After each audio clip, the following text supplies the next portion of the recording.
Hello, hello. Hello. Welcome back. So, we over here at MTG Exile, and we did our opening of the box last night.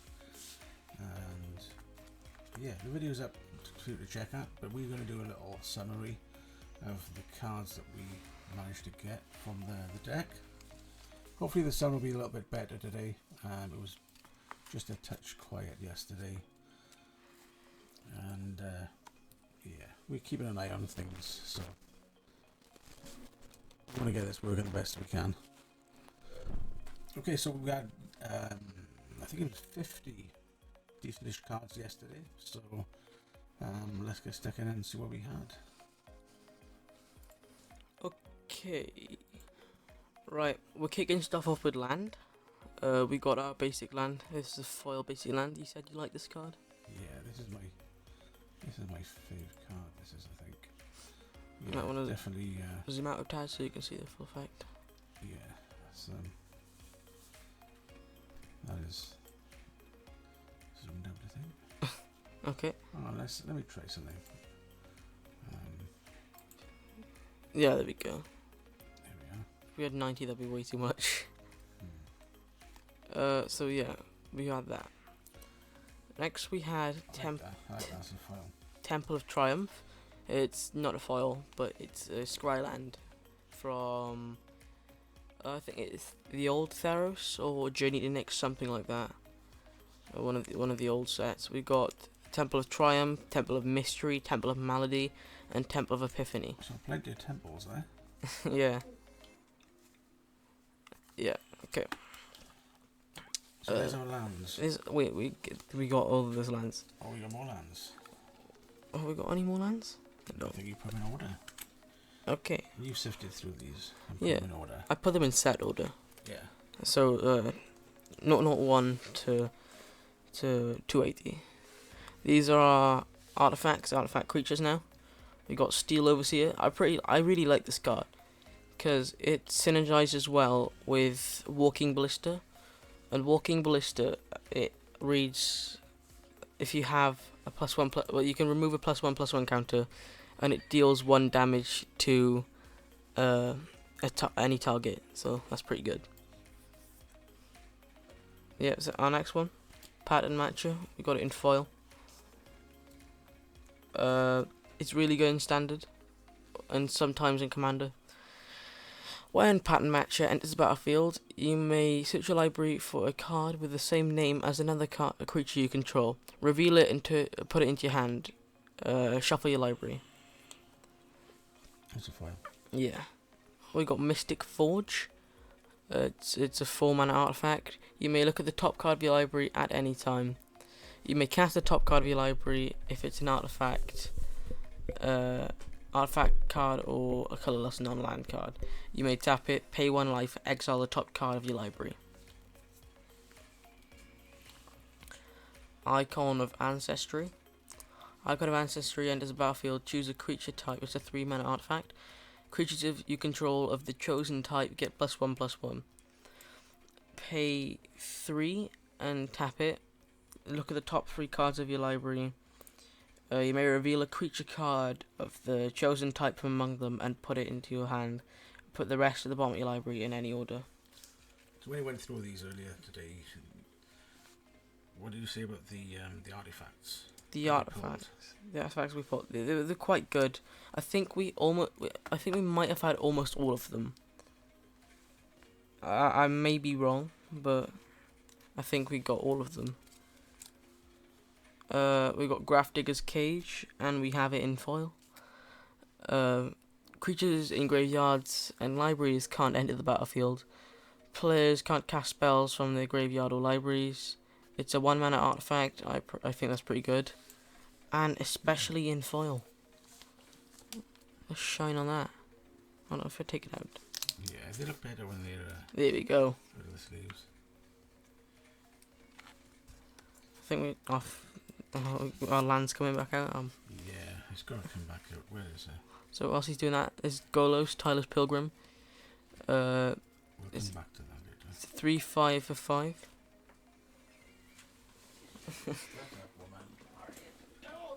Oof. 3/5 for 5, and goalless. And when it enters the battlefield, you search your library for a land card, put it on the battlefield, tapped, then search your library.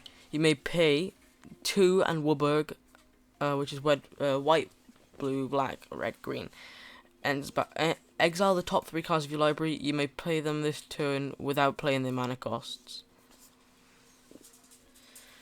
Bag of Holding, we got that in foil as well. The back one's the foil, so shine on that. So what I'll need to do is get like some collection pages to put my foils. If I got a foil, You can get a binder. We got this one. So it's a 1 mana artifact. Whenever you discard a card, exile that card from your graveyard. It says tap 2, draw a card and discard a card. Pay 4 and then tap it. Sacrifice Bag of Holding. Return all exiled cards with Bag of Holding to their owner's hand. I got it in foil as well. So I think we're going to come back to the mountain now. Take that out of the sleeve. Yeah, I want another look at this because out of the sleeve it looks amazing with the details of the details of the picture and the foil effect just makes it look really sparkling, really crisp. A fantastic piece of art there. Well done, Karl Kopinski. I wonder if there's a list somewhere of the artists and which ones they've done. I think there are. There are plenty of them. I'm pretty sure there's this guy that built a deck with only using this one artist's art with the cards and stuff. So I think we're gonna do white now. So with white we got a Soul Mender in foil. I'll take that out. Nice shine there. It is a 1/1 for 1, and when you tap it, you gain a life. Yeah. With this one, we've got. Yeah, if you leave them there, they'll focus. Otherwise, they'll have to refocus. Planar Cleansing. Destroy all non-land permanents. So that's everything that's not a land, and it only costs 6.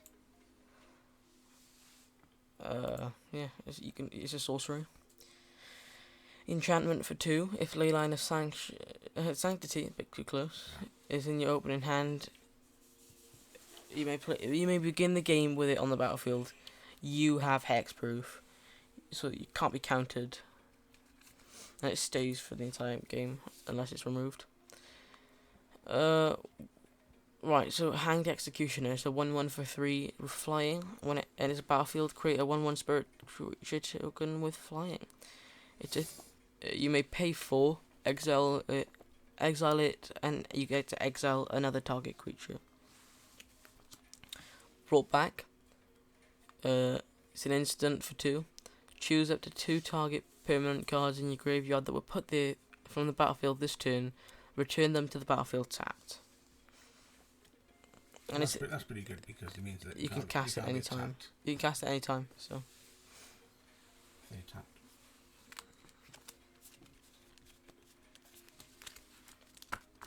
Okay. Right. Now we got blues. We got Sage's Row Denizen. It's a 2/3 for 3. Vidalcan Wizard. Whenever another blue creature enters the battlefield under your control, target player puts the top 2 cards of their library into their graveyard. So good mill card by there. Masterful Replication. It's an instant for 6. Choose 1. Create 2 3/3 colorless golem artifact creature tokens, or choose target artifact you control. Each other artifact you control becomes a copy of that artifact until end of turn. That's pretty good for that one we just had. Yeah.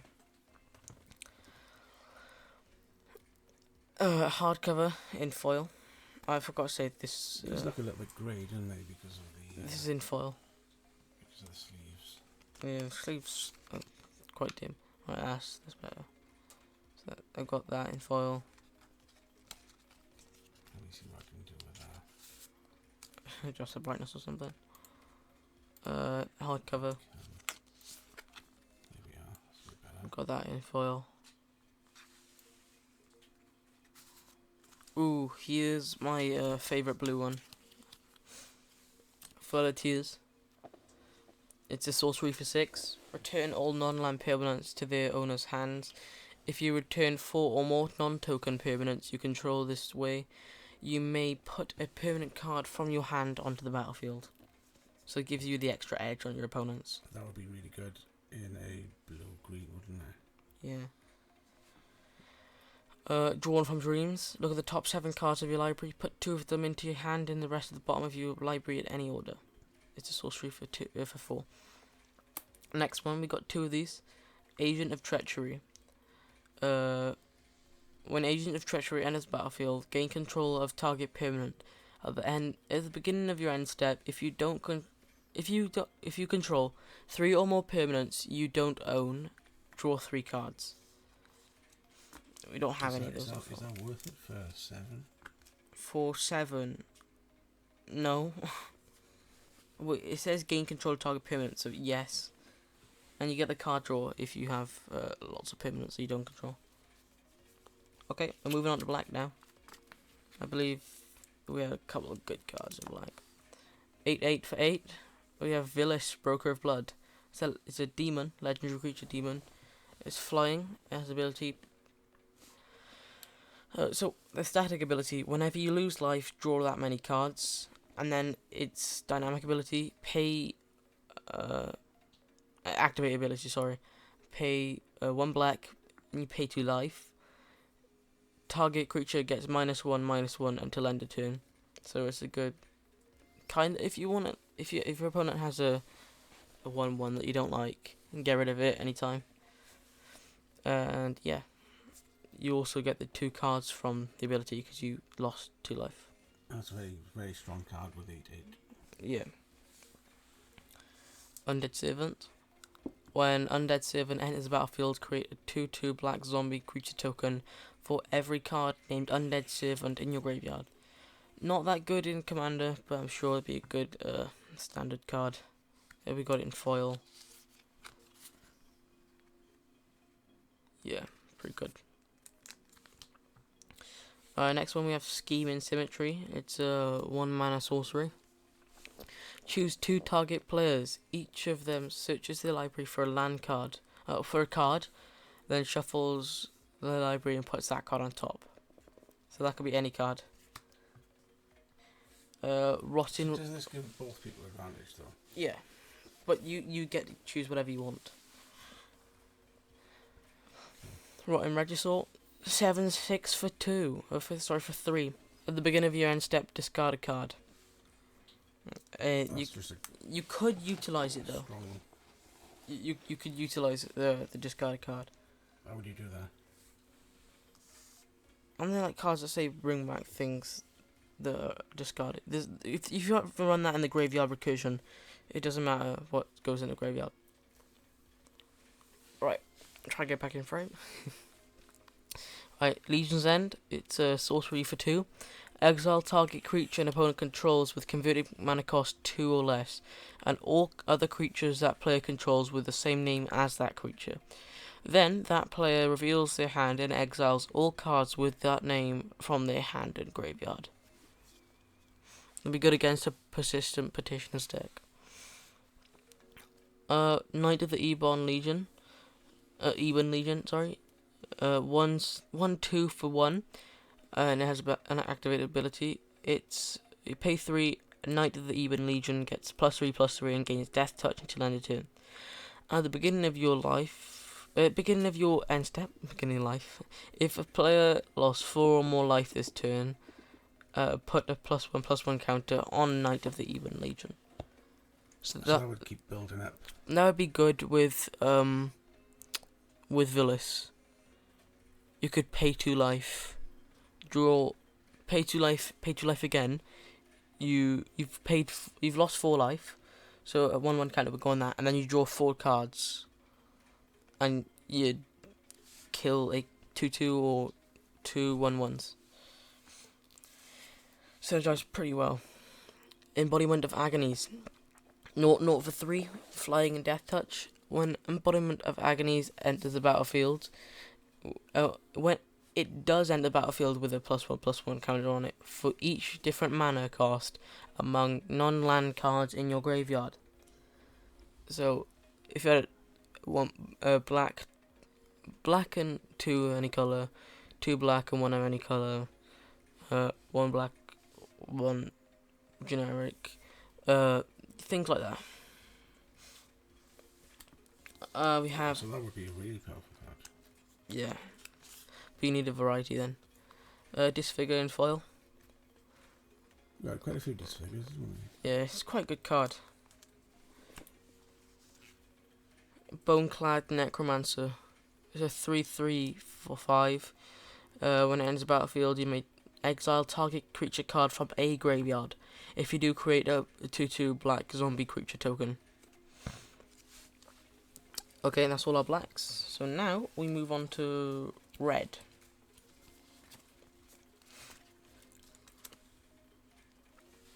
Red. Thunderkin Awakener. 1/2 for 2. It has haste. It's an elemental shaman. When it attacks, choose target elemental creature in your graveyard with toughness less than Thunderkin Awakener's toughness. Return it to the battlefield tapped and attacking. Sacrifice it at the beginning of your next end step. I think we were quite lucky with the reds. Yeah. Leyline of Combustion. It's an art of enchantment for 4. If Leyline Combustion is in your opening hand, you begin the game with it on the battlefield. Whenever you and or at least one permanent you control becomes target of a spell or ability an opponent controls, Leyline of Combustion deals 2 damage to that player. So you get punished for playing for your other players get punished for targeting you or your stuff. So that's a good one. Drakiseth, More of Flames, 7/7 for 7. It's flying. Whenever it attacks, it deals 4 damage to any target and 3 damage to each of up to 2 other targets. So in total, that's 17 damage. So there's another commander card we can use. Yeah. Chandra's Regulator. It's a legendary artifact for 2. Whenever you activate a loyalty ability of a Chandra Planeswalker, you may pay 1. If you do, copy that ability. You may choose new targets for the copy, so you can copy the next card's ability. You pay 1 and tap it, discard a mounting card or a red card, and draw a card. So if we put that alongside the next card. Yeah, put it alongside the next card. We had 2 of them. We had so 2. Let's knock one out of the way. Knock one out of the way. Here we are. Chandra Novice Pyromancer. With this one, it's a 5 loyalty planeswalker for 4. His +1 is elementals you control get +2/+0 until end of turn. Its -1 is add 2 red mana, and its ultimate, which is -2. Chandra Novice Pyromancer deals 2 damage to any target. And that is, you can just target a card rather than a person. You can target anything. That's not an artifact, but or a planeswalker. Wait, yeah, planeswalker. Any target, planeswalker. But you wouldn't deal damage to an enchantment, would you? Oh, so if you went for -1, Yeah. On the first one, it would step down to 4. Yeah. So in combination with this Chandra's Regulator, Yeah. could use both at the same time and add 4. Yeah, you could, if you -2, if you -1, you could copy that ability and you add 4 red mana. Then in the -2, you can deal 2 damage to one person or one thing, and then 2 damage to another thing. And you could copy the top spell if you wanted to, but I don't see why you would have that many elementals in your deck. So, that was our red cards.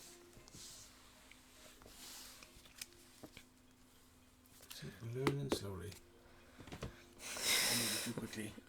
Way too quickly. Wolfkin Bond. Enchanted creature. When Wolfkin Bond enters the battlefield, create a 2/2 green wolf creature token. It's an enchantment for 5. On creature gets +2/+2. Voracious Hydra, 0/1 for 2 green and X. It has trample. Voracious Hydra enters the battlefield with an X +1/+1 counters on it. When Voracious Hydra enters the battlefield, choose 1. Double the number of +1/+1 counters on Voracious Hydra, or Voracious Hydra fights target creature you don't control.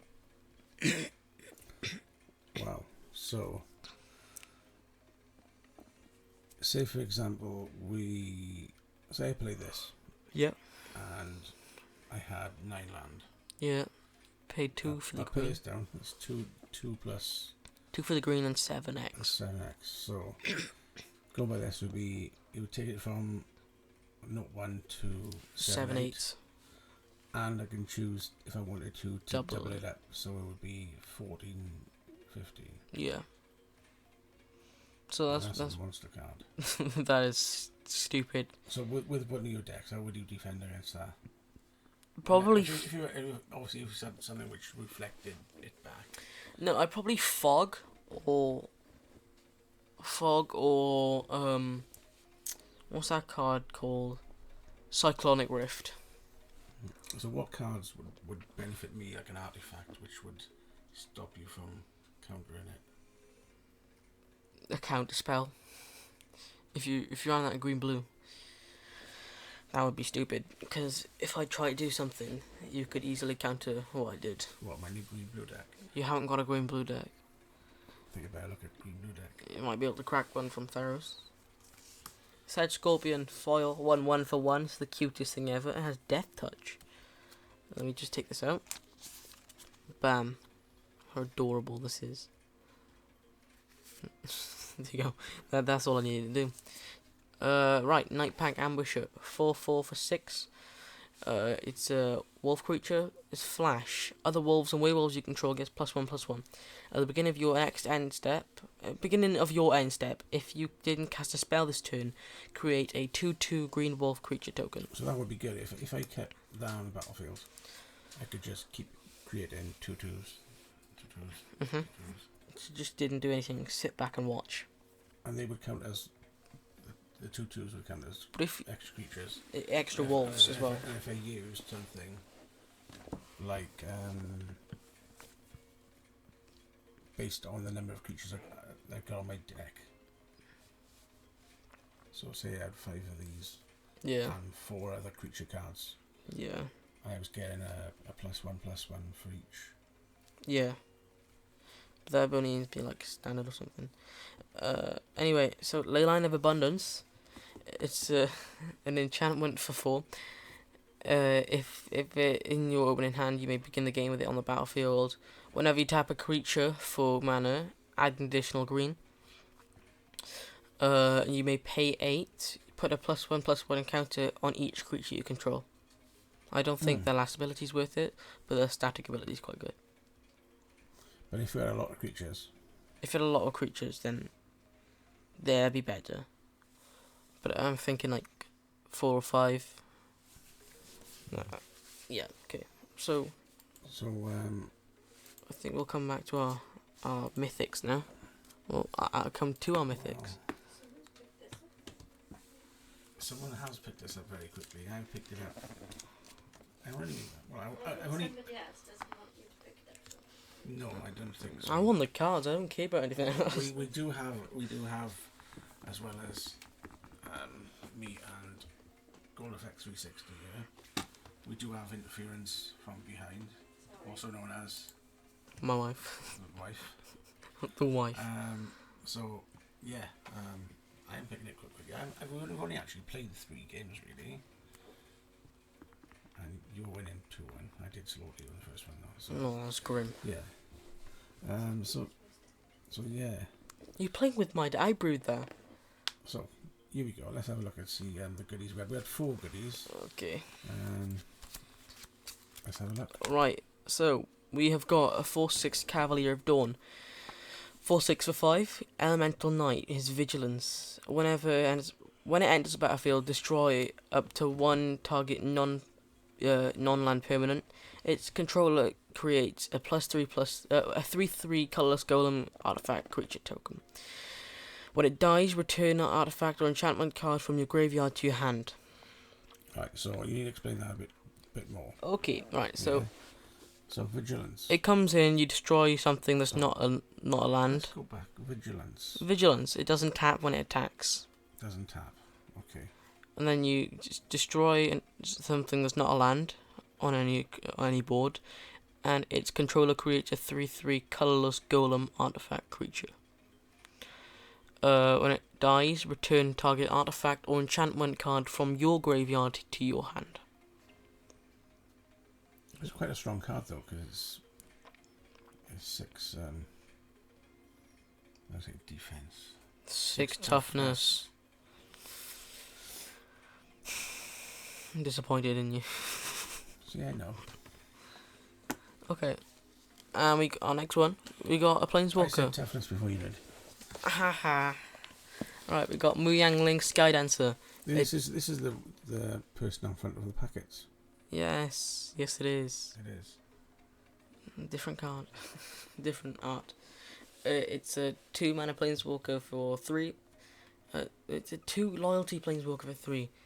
Yangling. +2 until your next turn. Up to 1 creature gets -2 and loses flying. -3. Mu Yangling. Create a 4/4 blue elemental bird creature token with flying. -8 Mu Yangling.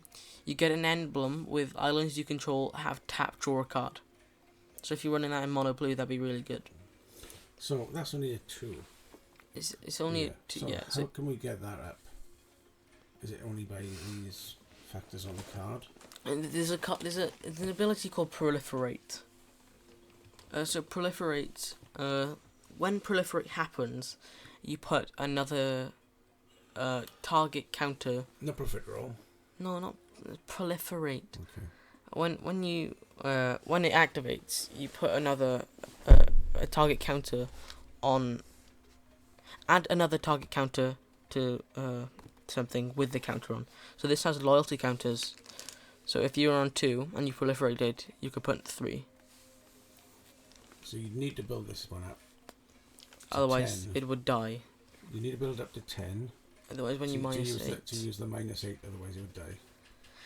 yeah, you might want to defend that because people will be after it because you'll be drawing so many cards. It gives you good card advantage there. Okay. Cavalier of Thorns. When it enters the battlefield. Oh wait. It's a 5/6 for 5. It's an elemental knight. It's reach. When it enters the battlefield, reveal the top 5 cards of your library. Put a land card from among them onto your battlefield and the rest in your graveyard. When Cavalier of Thorns dies, you may exile it. If you do, put another target card from your graveyard on top of your library. So, reach lets you block creatures with flying. Yeah, like the spiders. And lastly, we have Kika, or Kaika, Wind's Fury. It's a 3/3 for white, red, and blue, and 1 generic. It's a bird wizard, a legendary creature bird wizard with flying. Whenever you cast a non-creature spell, create a 1/1 white spirit creature token with flying. If you sacrifice a spirit, add 1 red mana. So I think that's pretty good. If you create a lot of spirits and then sack a lot of spirits, you get a lot of red mana. That there it is. Obviously the three colours. Yeah, so that's Jeskai. Commander. Jeskai Commander. Jeskai is the clan with those 3 colours. So I think that really covers it all. Okay, so we did get some other cards which were really pretty good. I can't remember when we just looked at them because my memory is so bad. But there were some cards that we had which were would basically take all the opponent's creatures off the board, and there were some which would take all the opponent's non-permanents. Non-land permanents. Yeah. Yeah, well, we just looked at We those. just looked at those. Board wipes. Yeah. That would be That'd be the blue one and the white one. That would be a complete sort of reset Yeah. of Board your- wipe. Wipe the board. Empty board. Reset. Okay, so Oh well, that's a good look at them. I still do like the. That's I think my favourite card looking wise is the foot of mountain. either the mountain or there was the other one. There was the where is it? Let me find it. I'll stall. So That one. That's a nice. I like Oh. that. That's in foil. I'll just transfer. You take the foil. Okay. Yeah. So. There it is. Can't believe Yeah, that. this one. Boneclad Necromancer. Looks quite good. In a foil, it looks really, really pretty good. Give it a little shine. There we go. One thing I never see is uncommons in foil. We should have more uncommons in foils. Anyway, that is the Core 2020 set, Core Set 2020 even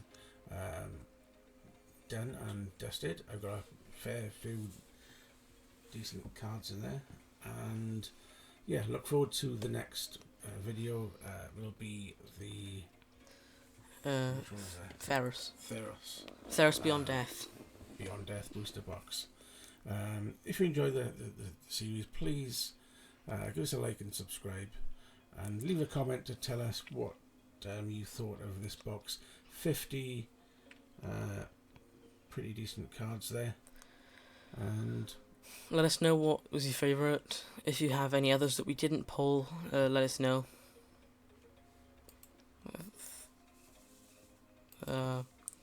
Yeah, thank you for watching. I guess we'll see you around. adios. Bye.